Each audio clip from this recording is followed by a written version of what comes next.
January 2nd. 17. Titus Livius died at Padua.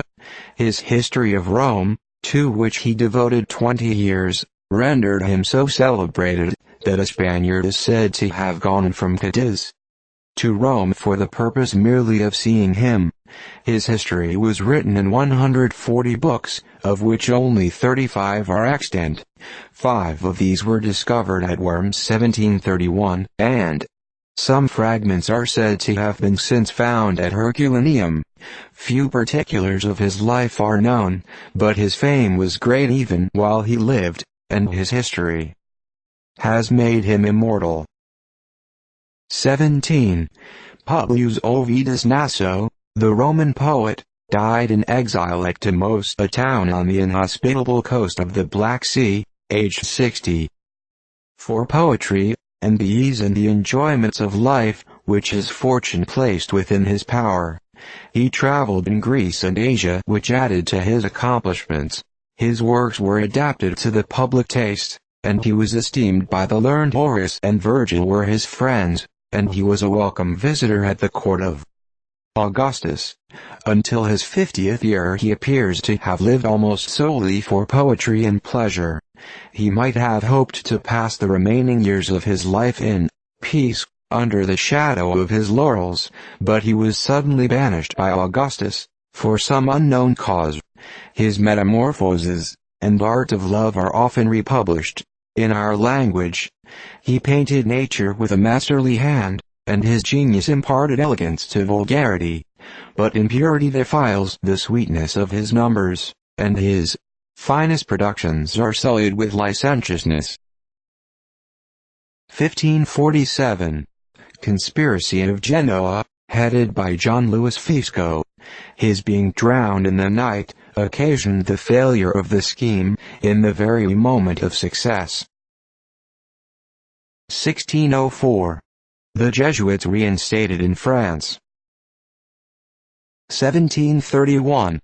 A reprieve sent to a prisoner at Newgate on condition he would suffer Mr. Cheselden to make an experiment on the tympanum of his ear.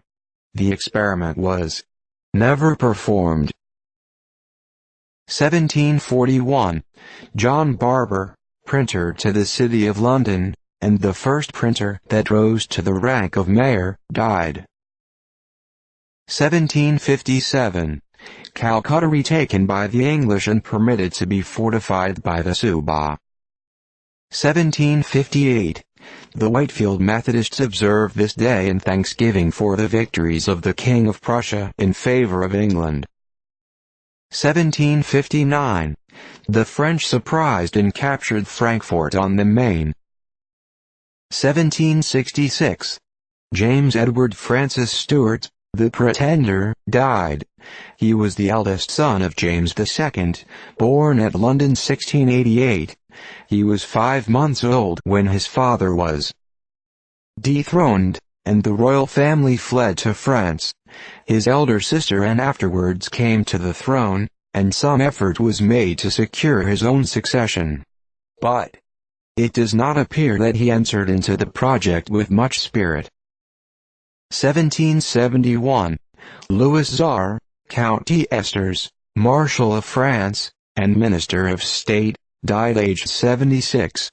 He distinguished himself in the war against Spain, and afterwards in 1741, wherein his bravery was conspicuous and his services meritorious. In 1756 he was placed at the head of the French forces in Germany, but was superseded by Richelieu through intrigue. 1774. The coffin of Edward I opened by a deputation from the Society of Antiquarians, after it had been buried 467 years. Found the royal body in perfect preservation, enclosed in 2 wrappers. One of them was gold tissue, strongly waxed and fresh. The other and outermost considerably decayed. The corpse was habited in a rich mantle of purple lined with white and adorned with ornaments of gilt metal, studded with red and blue stones and pearls. 2 similar ornaments lay on the hands, The mantle was fastened on the right shoulder by a magnificent fibula of the same metal, with the same stones and pearls. His face had over it a silken covering, so fine, and so closely fitted to it, as to preserve the features entire. Round his temples was a gilt coronet of fleur de lis. In his hands, which were also entire, were two scepters of gilt metal, that in the right surmounted by a cross fleur, that in the left by three clusters of oak leaves, and a dove on a globe. The feet enveloped in the mantle and other coverings were sound and the toes distinct. Its length was 6 feet 2 inches. 1777. Cannonading at Trenton. The British repulsed in their attempt to cross Sandpink Creek Bridge. In the night John Washington retired, leaving his fires burning. 1780. The Dutch admiral, Count Byland, refusing to permit the British admiral, Fielding, to search his convoy, an action ensued, and the Dutch ships, 2 of the line and 2 frigates, surrendered. After detaining 7 of the convoy, the Dutch admiral had permission to proceed, but he refused without the whole of his charge, and therefore sailed into Spithead. 1788. Georgia ratified the Constitution of the United States, without amendment, being the 4th state to do so. 1795. Josiah Wedgwood, the inventor of the scale that bears his name in the thermometer for determining the different degrees of metallic heat, died at his residence in England. 1801. John Gaspar Christian Lavater died. He was born at Zurich, in Switzerland, where his father was a physician of skill and reputation. In 1763 he traveled in Germany. In 1767 appeared as a poet, and in 1769 as a preacher of much popularity.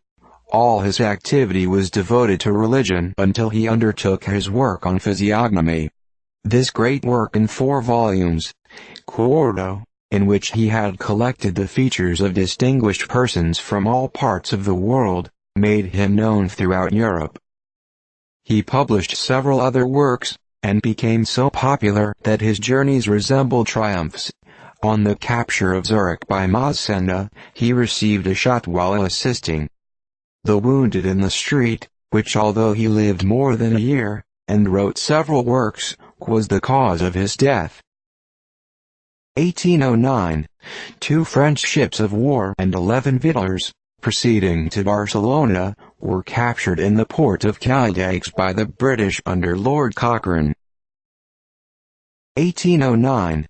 Penguin Island, at the Cape of Good Hope, sank, and is now only known to mariners by name. 1810. Orders were received from Paris by Murat, King of Naples, to seize and immediately dispose of all American vessels and cargoes. 1814. Danzig surrendered to the Duke of Württemberg. 1815. The Prince Regent of England extended the Military Order of Bath, and divided it into 3 classes, namely 1. Knights Grand Crosses. 2. Knights Commanders. 3. Companions. 1816.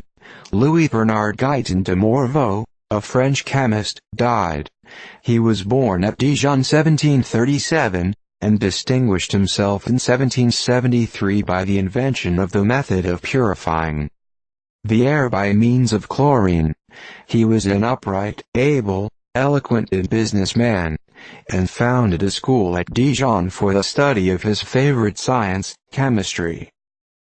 He was a member of the National Assembly and Convention at the time of the Revolution, and assisted to establish the Polytechnic School. 1827. John Mason Good, an English physician, poet and philological writer, died. At the age of 15 he was apprenticed to a surgeon. In 1793 removed to London, and, by talent and perseverance, succeeded in establishing both a literary and professional fame. He was a voluminous writer, and the extent and variety of his works evinced the greatest industry, and a retentive and orderly mind. He acquired 13 European and Asiatic languages, and at the time of his death had just completed a translation of the Psalms. 1829. 40 men and 30 horses destroyed by an explosion of fire damp in a mine near Lyons, France. 1831. Berthold George Niebuhr the historian died. He was the son of Niebuhr the traveler, born at Copenhagen 1777, and finished his education at Edinburgh. He traveled much and received great attention wherever he went. In 1810 he delivered his lectures on Roman history at Berlin, and in 1815, on the death of his father, planned and published his biography. In 1827 he published the first volume of a remodeled